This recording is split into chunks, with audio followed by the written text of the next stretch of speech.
উপস্থিত হয়েছি এটা কিন্তু অমুক দাদার বাড়ি না, অমুক দাদার অঙ্গন না, এটা শ্রীবাস অঙ্গন। আর এই শ্রীবাস অঙ্গনটা মহাপ্রভু বলেছেন এই শ্রীবাস অঙ্গনে যে একবার আসে তাকে আমি ছেড়ে দেই না, আমার গাড়িতে তুলে নেই। সবাই গাড়িতে উঠতে ইচ্ছা আছে তো? কিসের গাড়ি? চৈতন্যের গাড়ি। ওটার ইচ্ছা আছে রে গোমা? মনে হয় কেউ কেউ নাই, যারা নাই এরা হাত উঠে যায়, যারা ইচ্ছা নাই এরা হাত উঠে নাই। সবার ইচ্ছা আছে, যারা যারা ইচ্ছা আছে হাত উঠাবেন। জয় রাধে। সবাই আমরা গৌর হরির সেই চৈতন্যের গাড়িতে উঠতে চাই। তাহলে বাহু তুলে এবার করতালি দেব। চৈতন্যের গাড়িতে যদি একবার আমরা উঠে যাই, আমাদের জীবন কানা, মানব জীবন কানা ধন্য হয়ে যাবে। গোয়া হরি আই লর্ড চৈতন্যের গাড়ি সোনা নদিয়া। ও ভাই রে আইলো রে চৈতন্যের গাড়ি সোনার নদিয়া।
মাগো এই বাড়ির থেকে বাড়িয়া যাবো,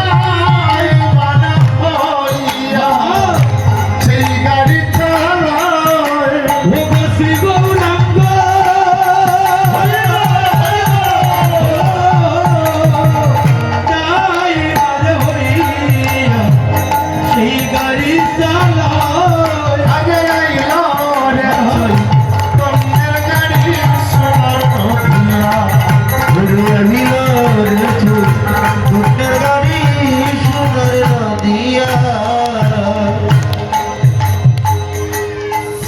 অদ্বৈত ইঞ্জিনিয়ার আর নিত্যানন্দ টিকিট মাস্টার আমার গৌরহরি গাড়ি চালাচ্ছে। কথাটা আসছে মা, টিকিট মাস্টার গাড়িতে উঠতে কি এমনি এমনি উঠে যাবেন? হাত তোলা দিলেই গাড়ি উঠে যাইতো না গো মা, টিকিট লাগবে, টিকিট। গাড়ি ভাড়া ছাড়া গাড়ি তোলা নাই, উঠলেন ড্রাইভারে, তাইলে এই গাড়িতে উঠতেও টিকিট লাগবে। কিন্তু